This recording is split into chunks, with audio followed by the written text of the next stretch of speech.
الحمد لله رب العالمين والصلاة والسلام على سيدنا وحبيبنا محمد وعلى آله وأصحابه أجمعين. فضل العشر الأوائل من ذي الحجة. ذو الحج மாதத்துடைய முதல் 10 நாட்களின் சிறப்புகள். கண்ணியத்துக்குரியவர்களே, அல்லாஹ் ரப்புல் ஆலமீன் இந்த சமூகத்திற்கு செய்த மிகப்பெரிய அருள் என்னவென்றால், அல்லாஹ் ரப்புல் ஆலமீன் நன்மையான மாதங்களையும் நன்மையான நாட்களையும் நன்மைகளை அதிகப்படுத்தி தரக்கூடிய விஷயங்களையும் தீமைகளை அழிக்கக்கூடிய காரியங்களையும் அல்லாஹ் இந்த சமூகத்துடைய வாழ்நாளை அல்லாஹ் சுருக்கி இருந்தாலும் அந்த வாழ்நாளுக்குள் அல்லாஹ் அதிகப்படுத்தி தருகின்றான்.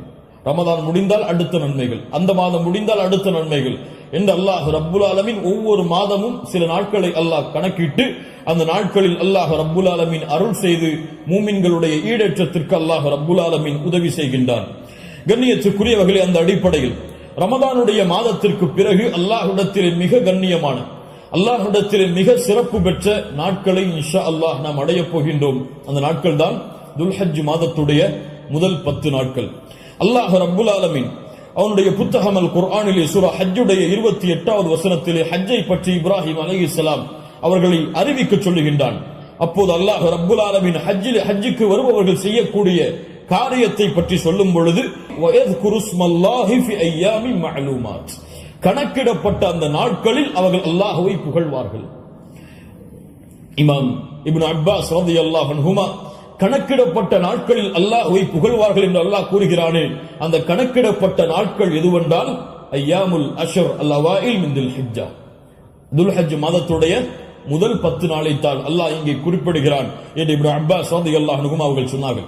அல்லாஹ் ரப்புல் ஆலமீன் சூரத்துல் ஃபஜ்ரை ஆரம்பம் செய்கிறார். வல் ஃபஜ்ர் வலயாலின் அஷ்ர், அந்த 10 நாட்கள் என்று அல்லாஹ் ரப்புல் ஆலமீன் சத்தியம் செய்கிறானே, அது என்னவென்று முஃபஸ்ஸிர்கள் எல்லோரும் விளக்கம் சொல்லும் பொழுது அந்த நாள் துல்ஹஜ் மாதத்துடைய முதல் 10 நாள் என்று பெரும்பான்மையான அறிஞர்கள் விளக்கம் சொல்கிறார்கள்.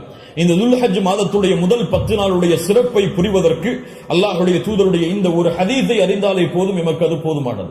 புகாரி ரஹிமஹுல்லாஹ், அபூ தாவூத் வ திர்மிதி போன்ற கிரந்தங்கள் எல்லாம் பதிவு செய்யப்படுகிறது.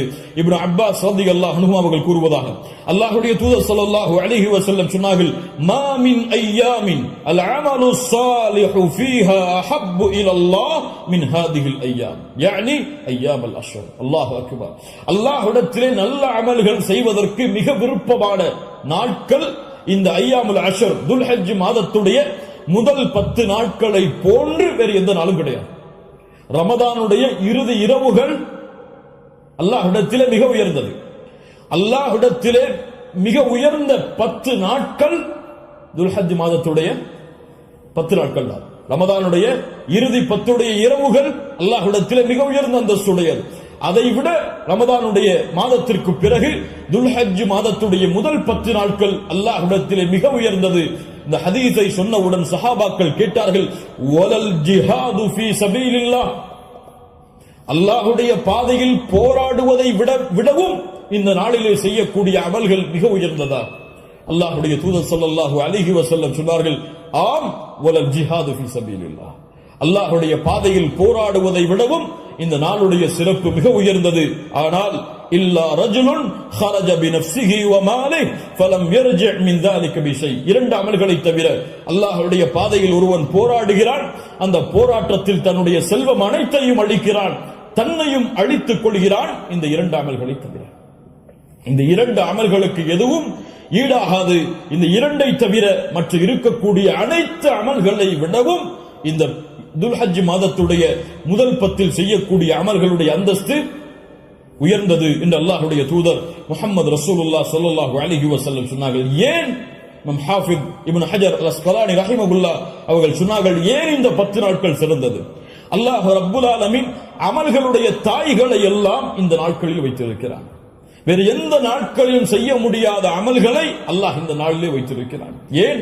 இந்த நாளில், இந்த 10 நாட்களில் அல்லாஹ்வை தொழலாம், இந்த 10 நாட்களில் அல்லாஹ்விற்கு நோன்பு இருக்கலாம், இந்த 10 நாட்களில் சதகா செய்யலாம், இந்த 10 நாளில் அல்லாஹ்விற்கு அறுத்து பலியிடலாம், இந்த 10 நாளில் வேறு எந்த நாளிலும் செய்ய முடியாத ஹஜ்ஜை நிறைவேற்றலாம். எல்லா அமல்களும் ஒன்று சேரக்கூடிய நாட்களாக இந்த 10 நாட்கள் இருப்பதால் அல்லாஹ்விடத்திலே அல்லாஹ்வுடைய கணக்கீட்டுடைய நாட்களில் இந்த நாட்களை போன்ற அந்தஸ்துடைய நாட்கள் கிடையாது என்று இமாம் ஹாஃபிஸ் இப்னு ஹஜர் அஸ்கலானி ரஹிமஹுல்லாஹ் அவர்கள் சொன்னார்கள். இந்த நாட்களில் நோன்பு வைக்கலாமா? இதில் வரக்கூடிய 10 நாளில் 10வது நாள் நோன்பு வைப்பது ஹராம். ஏன்? ஈதுடைய நாள். இந்த 10வது நாளை தவிர வரக்கூடிய 9 நாளும் நோன்பு வைப்பது சுன்னாவா? முஸ்லிம் ரஹிமஹுல்லா இல்மை தேடக்கூடிய மாணவர்கள் என்பதால் இந்த விளக்கங்களை கொடுக்கிறேன். முஸ்லிம் ரஹிமஹுல்லா அவர்கள் சொன்னார்கள், ஆயிஷா ரலியல்லாஹு அன்ஹா அவர்கள் கூறுவதாக, மா ரஅய்து ரசூலுல்லாஹி ஸல்லல்லாஹு அலைஹி வஸல்லம் ஸாயிமன் ஃபில் அஷ்ர் கத்து. கொஞ்சம் குழப்பமா இருக்கும், புரிய முயற்சிங்க. அல்லாஹ்வுடைய தூதர் துல்ஹஜ் மாதத்துடைய முதல் 10 நாட்களும் ஒருபோதும் நோன்பு வைத்ததில்லை. யாருடைய அறிவிப்பு? ஹஃப்ஸா ரலியல்லாஹு அன்ஹா யார்? அல்லாஹ்வுடைய தூதருடைய மனைவிதான். நஸை போன்ற கிரந்தங்களில் சஹீஹான அறிவிப்பாக பதிவு செய்யப்படுகிறது, லம் யத ரசூலுல்லாஹி ஸல்லல்லாஹு அலைஹி வஸல்லம் ஸியாம திஸ்இல் ஹிஜ்ஜா. அல்லாஹ்வுடைய தூதர் ஸல்லல்லாஹு அலைஹி வஸல்லம் துல்ஹஜ் மாதத்துடைய முதல் 9 நாளும் எப்போதும் நோன்பை விட்டதில்லை. ஒரு ஹதீஸ் என்ன சொல்கிறது? இப்ப இரண்டுக்கும் முரண்பாடு வருகிறது, இரண்டையும் மறுத்து விடலாமா? இப்போ உலமாக்கள் இரண்டையும் எப்படி சேர்த்து புரிவது என்பதை சொல்லுகிறார். இதுதான் ஃபஹ்மு ஃபில் இல்ம், இல்மை புரிந்து கொள்வதுடைய அடிப்படை. எப்படி இரண்டையும் சேர்த்து பார்ப்பது? ஆயிஷா ரலியல்லாஹு அன்ஹா என்ன சொல்கிறார்கள்? முதல் இரண்டு அடிப்படைகள் புரிவது. முதல் அடிப்படை, ஆயிஷா ரலியல்லாஹு அன்ஹா என்ன சொல்கிறார்கள்? அல்லாஹ்வுடைய தூதர் 10 நாளும் துல்ஹஜ் மாதத்திலே நோன்பு வைத்ததில்லை. ஏன் 10 நாளும் ஒருவரால் நோன்பு வைக்க முடியாது? ஏன்? 10வது நாளில் ஈத் வருகிறது. அதனால் அல்லாஹ்வுடைய தூதர் 10 நாளும் என்று சேர்த்து சொல்கிறார்களே தவிர முதல் 9 நோன்பு வைக்கவில்லை என்று ஆயிஷா ரலியல்லாஹு அன்ஹா சொல்லவில்லை. 10 நாளும் சேர்த்து நோன்பு வைக்கவில்லை என்று ஆயிஷா ரலியல்லாஹு அன்ஹா சொல்கிறார்கள் என்று புரிந்தால் இது சிறந்தது. அப்படியும் இல்லை என்றால் ஹதீஸ் கலையிலே ஒரு சட்டம் இருக்கிறது, கவுலுல் முஸ்பித் முகத்தமுன் அலா கவுலின் நஃபி. மறுக்கக்கூடியவருடைய சொல்லை விட உறுதிப்படுத்தக்கூடியவருடைய சொல்லுக்கு பலம் அதிகம்.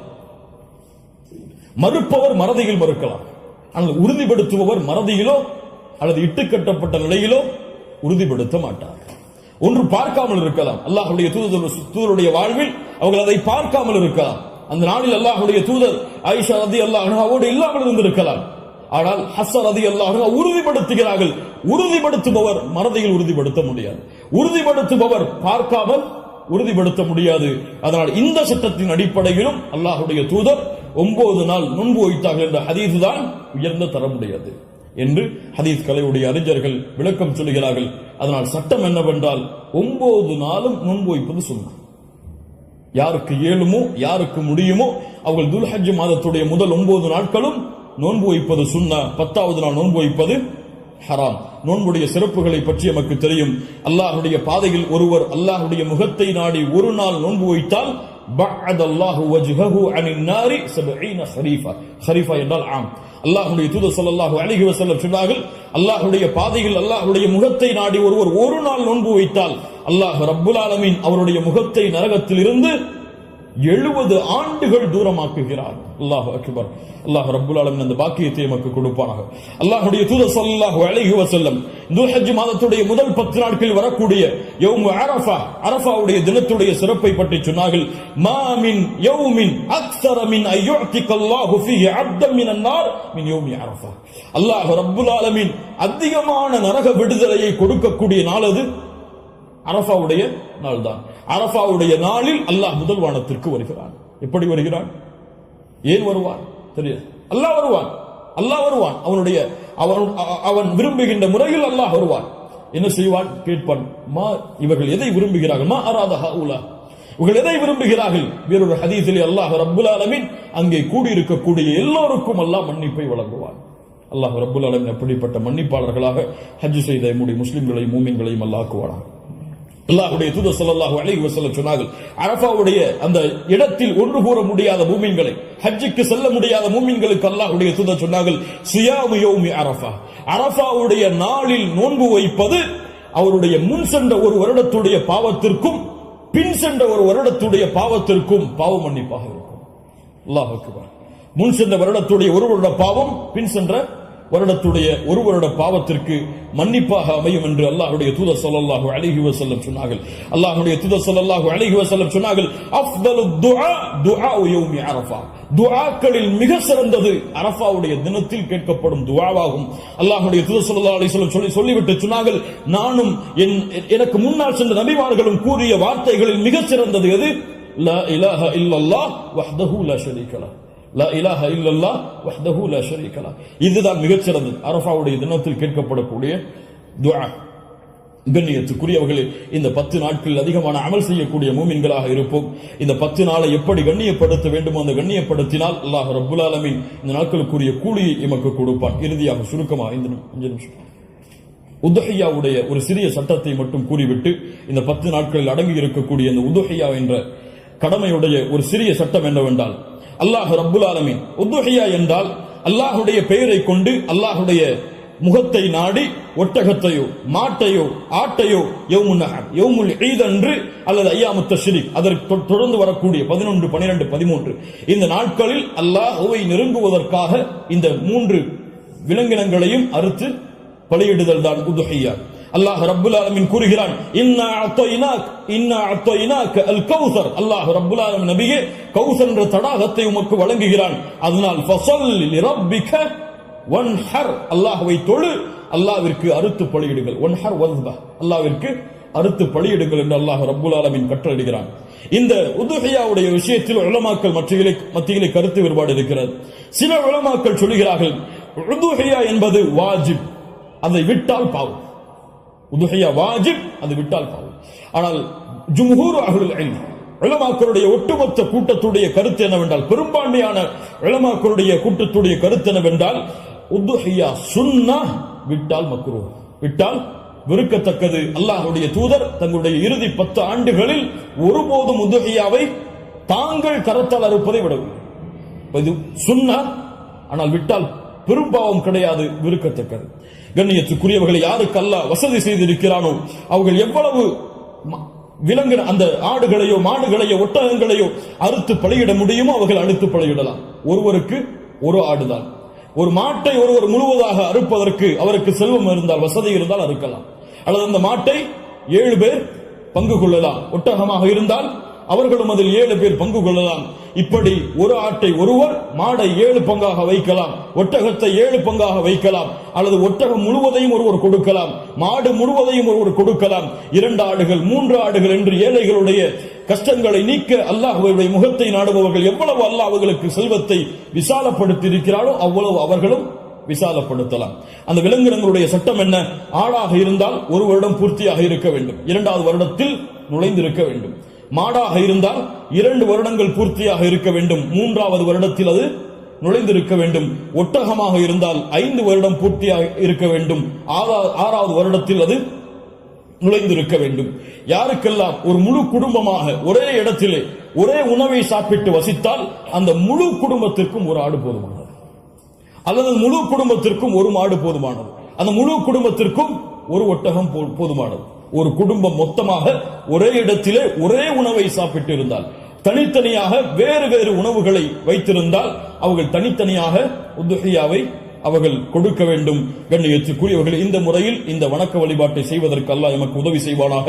லை யனாலல்லாஹு லுஹுமுஹா வலா திமாஉஹா, இதனுடைய மாமிசங்களோ இரத்தங்களோ அல்லாஹ்வை சென்றடைவதல்ல. வலாக்கின் யனாலுஹு தக்வா மின்கும், உங்களுடைய உள்ளத்தில் இருக்கக்கூடிய தக்குவாதான் அல்லாஹ்விடத்திலே சென்றடைகிறது. கண்ணியத்துக்குரியவர்கள், நபி இப்ராஹிம் அலைஹிஸ்ஸலாம், இஸ்மாயில் அலைஹிஸ்ஸலாம் அவருடைய தியாகத்தை நினைவு கூறும் பொருட்டு இப்ராஹிம் அலைஹிஸ்ஸலாம் தன்னுடைய மகனை அல்லாஹ் அறுக்க கட்டளையிட்ட போது, நான் அறுக்க தயாராகிறேன் என்று இப்ராஹிம் அலைஹிஸ்ஸலாம் அல்லாஹ்விற்காக அல்லாஹ்வுடைய கட்டளையை ஏற்க துணிந்ததை போன்று, யா அல்லாஹ் நீ கூறினால் எதையும் செய்வதற்கு நான் தயார் என்ற தன்மையை வெளிப்படுத்துவதற்கு தான் இந்த யௌமுன் நஹர் யௌமுல் ஈதுடைய தினத்தில் ஆடுகளையோ மாடுகளையோ ஒட்டகங்களையோ அறுக்கக்கூடிய கட்டளை அல்லாஹ் கொடுத்திருக்கிறான். இது ஒரு சடங்காகவோ சம்பிரதாயமாகவோ இல்லாமல் அல்லாஹ்விற்காக செய்யப்படக்கூடிய வணக்க வழிபாடாக எண்ணி இன்று நியத்து வையுங்கள். அல்லாஹ் எனக்கு கொடுத்த செல்வத்தின் அடிப்படையில் இன்ஷா அல்லாஹ் இதை நான் விசாலப்படுத்துவேன். என்னால் எவ்வளவு முடியுமோ அவ்வளவு அல்லாஹ்வுடைய பாதையில் அறுத்து பலியிட்டு ஏழைகளுக்கும் நானும் அதிலிருந்து உண்பேன். கண்ணியத்துக்குரியவர்களை, சிறந்தது என்னவென்றால் நாம் வாழக்கூடிய இடங்களில் அறுத்து பலியிடுதல் தான் சிறந்தது. நாம் வாழாத ஊர்களில் அறுத்து பலியிடுதல் சிறந்தது கிடையாது. உலமாக்களுடைய குர்ஆன் சுன்னாவுடைய ஆதாரங்களின் அடிப்படையில். அதனால் நாம் மறுத்து முழுவதுமாக நாம எடுத்துக்கொள்ளலாம், அல்லது ஏழைகளுக்கு முழுவதுமாக கொடுக்கலாம், உறவினர்களுக்கு முழுவதுமாக கொடுக்கலாம். இதிலே ஹதீஸ் அடிப்படையில் தெளிவான ஆதாரங்கள் எவ்வளவு பங்குகளை வைக்க வேண்டும் என்பதற்கு கிடையாது. ஆனால் 3 பங்காக வைத்து கொடுக்கப்பட வேண்டும் என்பது ஹதீஸ் கலையிலே ஹதீஸிலிருந்து இஜ்திஹாத் அதை ஆய்வு செய்து முடிவெடுத்த உலமாக்கள் இப்னு கையிம் போன்றவர்கள் 3 பங்காக அதை வைத்து பங்கிட வேண்டும் என்று விளக்கம் சொல்கிறார்கள். இன்ஷா அல்லாஹ் அதுவும் சிறந்ததுதான். ஒரு பங்கு எமக்கு, இன்னொரு பங்கு உறவினர்களுக்கு, இன்னொரு பங்கு ஏழைகளுக்கும் கொடுத்து உதவலாம், அல்லது பங்குகள் முழுவதுமாக ஏழைகளுக்கும் கொடுக்கலாம், அதிலிருந்து நாமும் முழுவதுமாக சாப்பிடலாம். இதில் எந்த தவறும் கிடையாது. அல்லாஹ் ரப்புல் ஆலமீன் இன்னும் விளக்கங்கள் உங்களுக்கு தேவை இருந்தால் உலமாக்களை அணுகி அதை கேட்டுக்கொள்ளுங்கள். அல்லாஹ் ரப்புல் ஆலமீன் இந்த இறுதி 10 நாட்களை கண்ணியப்படுத்தக்கூடிய இந்த இறுதி 10 நாட்களில் அதிகமான அமல்களை செய்து அல்லாஹ்வுடைய பொருத்தத்தை பெறக்கூடிய நல்மக்களாக அல்லாஹ் ரப்புல் ஆலமீன் என்னையும் உங்களையும் ஆக்கி அருள்புரிவானாக. அஸ்ஸலாமு அலைக்கும் வரஹ்மத்துல்லாஹி